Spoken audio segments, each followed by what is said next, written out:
Un caisson pour un laser, là, ça devrait pas être construit en bois comme certaines personnes le font. Parce qu'il y a quand même une question de sécurité.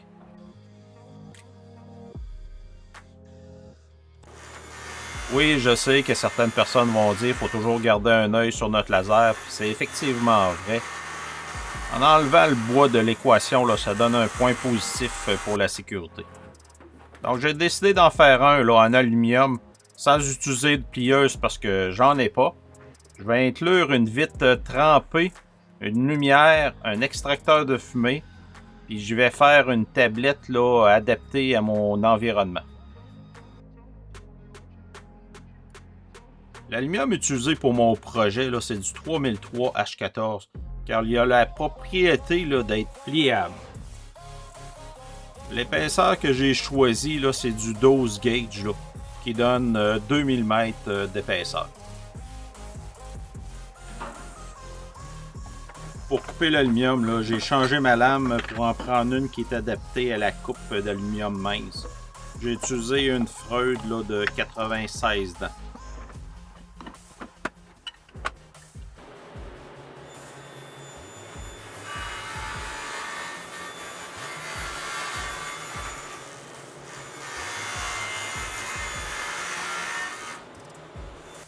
Pour nettoyer après les coupes, j'utilise là, un outil à y bavurer, là, ou bien deburring en anglais.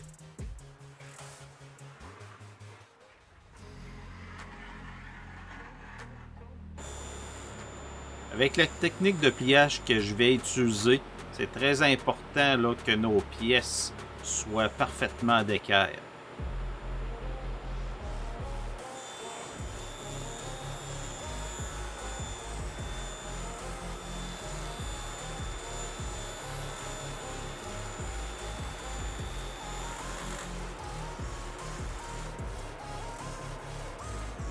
Je fais plusieurs rainures à différentes distances pour faciliter le pliage par la suite. Les rainures ont une profondeur d'environ 1 mm.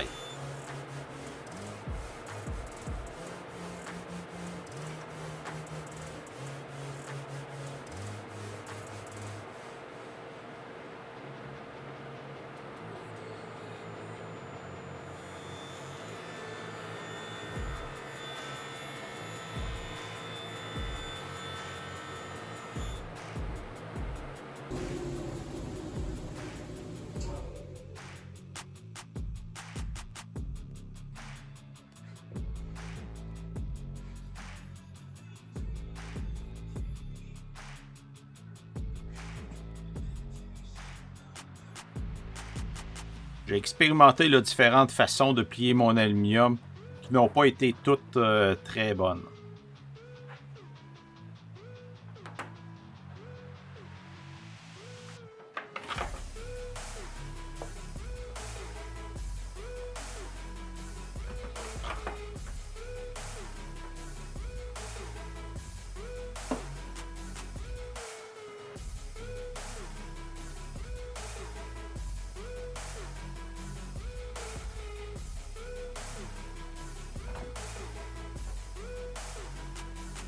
J'ai essayé en plaçant une pièce de bois avec deux serres. J'ai pas vraiment eu le résultat que je pensais. Car on dirait que j'avais pas assez de matière pour être capable d'appuyer et de le plier correctement.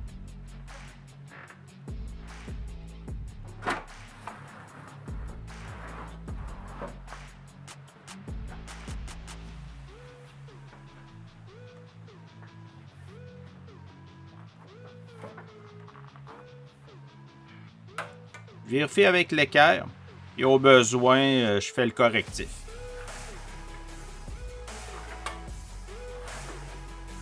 Les parties avec les plus grands morceaux est beaucoup plus facile à plier.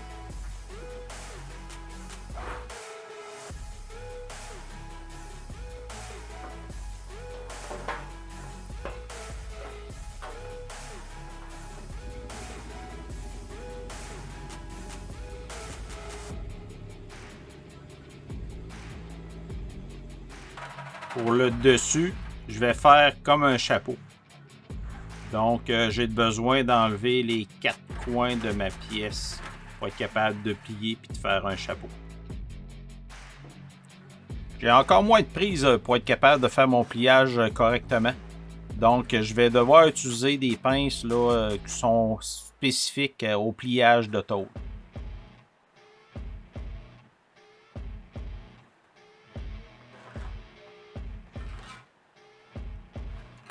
C'est pas parfait parce qu'ils font pas la pleine largeur de ma pièce à plier. Sauf que j'ai juste à faire quelques correctifs en mettant mon équerre à plusieurs endroits.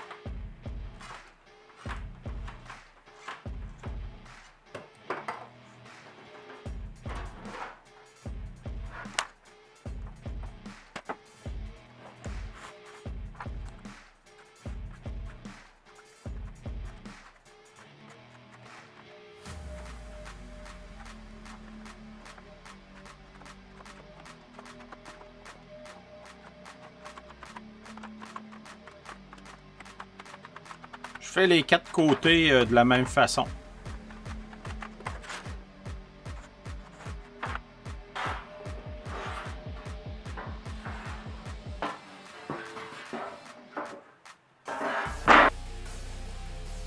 Je prépare une pièce là, de mélamine pour me en servir comme gabarit, pour être capable de percer mon trou pour l'évacuation de la fumée.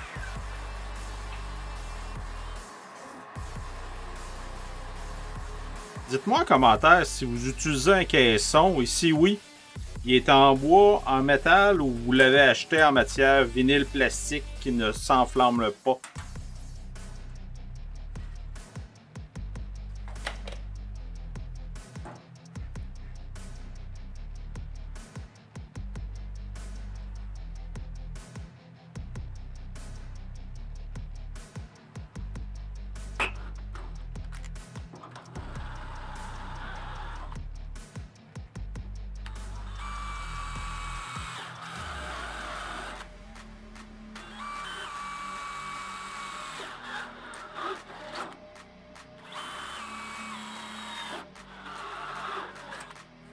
Quatre trous pour être capable de passer ma lame de scie sauteuse.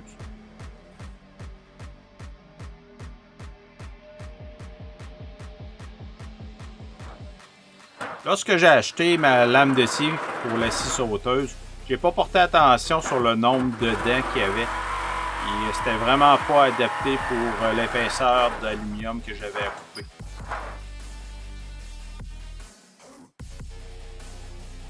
Un peu plus tard, là, je vais la changer là, pour une lame qui est plus pour les métaux. Donc, beaucoup plus de dents.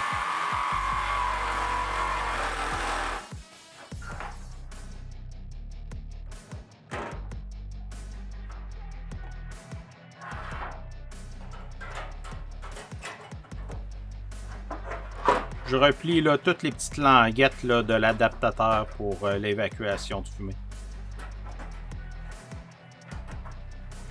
J'ai décidé de mettre mon évacuation là, sur le dessus. Pour deux raisons. La première, ben, la fumée, naturellement, elle monte. Puis deuxièmement, par rapport à l'emplacement où que je vais installer mon caisson, là, c'était plus simple de le faire par-dessus.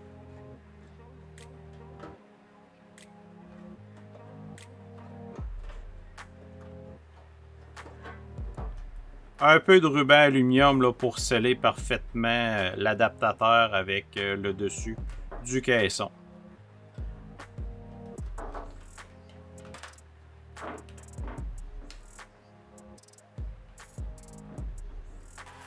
Je prépare des pièces là, pour faire des coins, pour renforcer mon caisson, puis aussi pour unir une partie de la façade.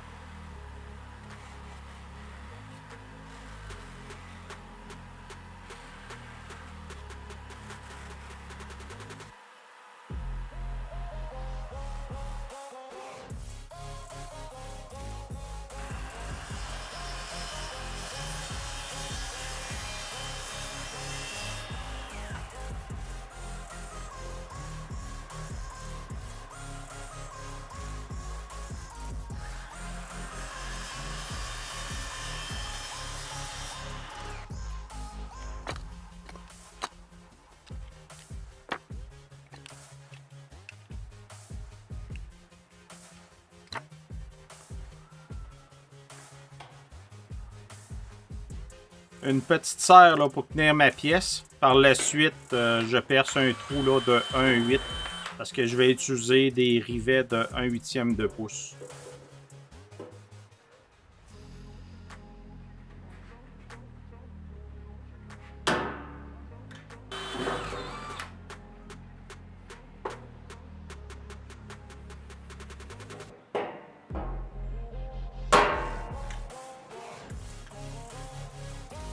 Les coins que j'ai installés là, servaient là, à installer les deux traverses, celle du haut puis celle du bas.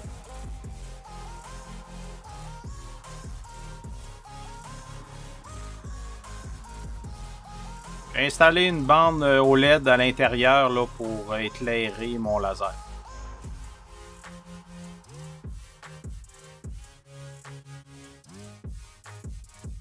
À l'étape là, du panneau avant, là, c'est à cet endroit-là là, que j'ai changé ma lame pour une lame à métaux. Ici, là, je fais un trou là, sur mon panneau qui va être en façade pour être capable d'inclure ma vitre trempée.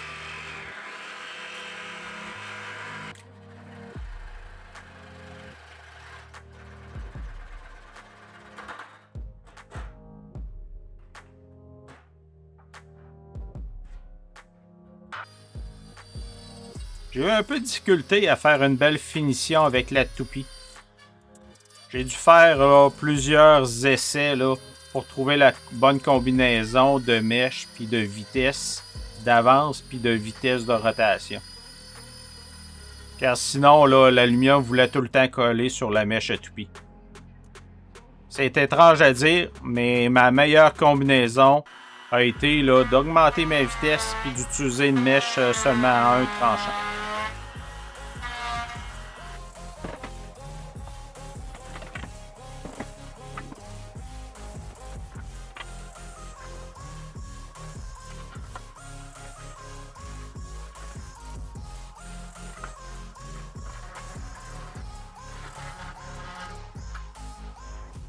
J'installe là, des petits coins en aluminium là, pour renforcer mes coins pour la façade.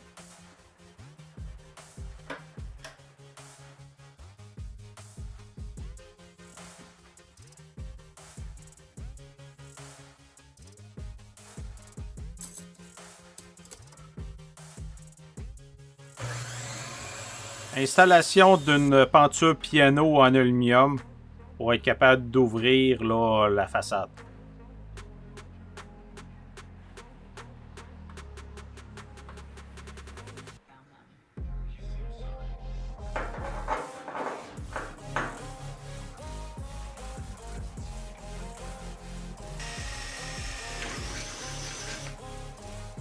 Installation d'une petite poignée pour ouvrir mon panneau. J'ai utilisé le système là, Avantos HK de Bloom pour retenir mon panneau.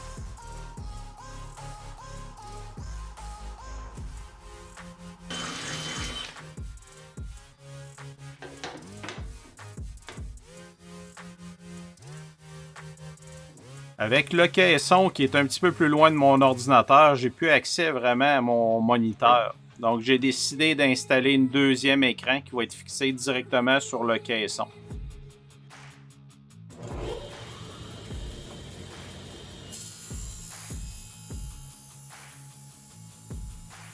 L'écran principal est toujours aussi loin, donc je vais me faire une petite tablette là, pour être capable d'utiliser ma souris.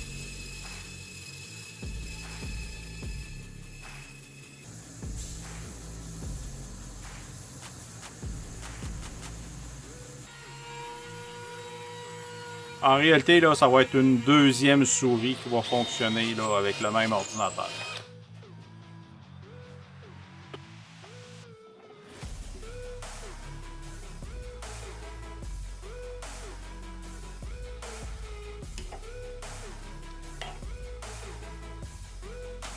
Comme je vous ai expliqué un petit peu plus tôt, à l'endroit où j'ai installé mon caisson, il nuit à mon chariot de ma scie à panneaux. Donc, j'ai créé un système pour être capable de surélever ma tablette. Donc, j'ai utilisé deux tubings qui rentrent un dans l'autre pour m'en servir comme de coulisses.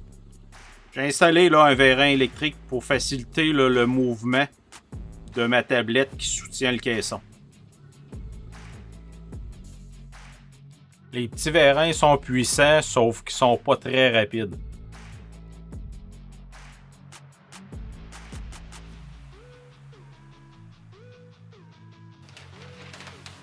Après une dizaine de jours, j'ai reçu ma vitre. Je l'ai pris en verre trempé pour sa résistance à la chaleur et pour sa sécurité en cas de bris. Un petit peu de nettoyage avant de mettre un peu de silicone.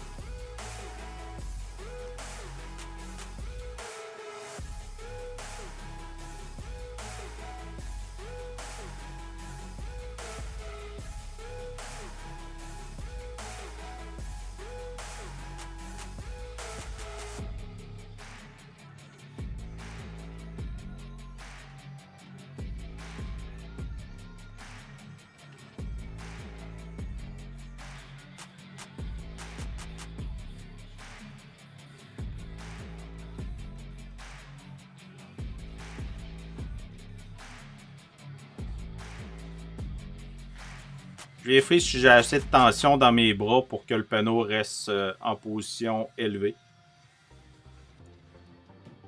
Donc, comme vous pouvez voir, là, le panneau ne reste pas en sa position élevée. Avec les bras Blum, c'est vraiment facile là, d'ajuster la tension. On a une vis là, à visser ou à dévisser pour mettre plus de tension ou moins de tension.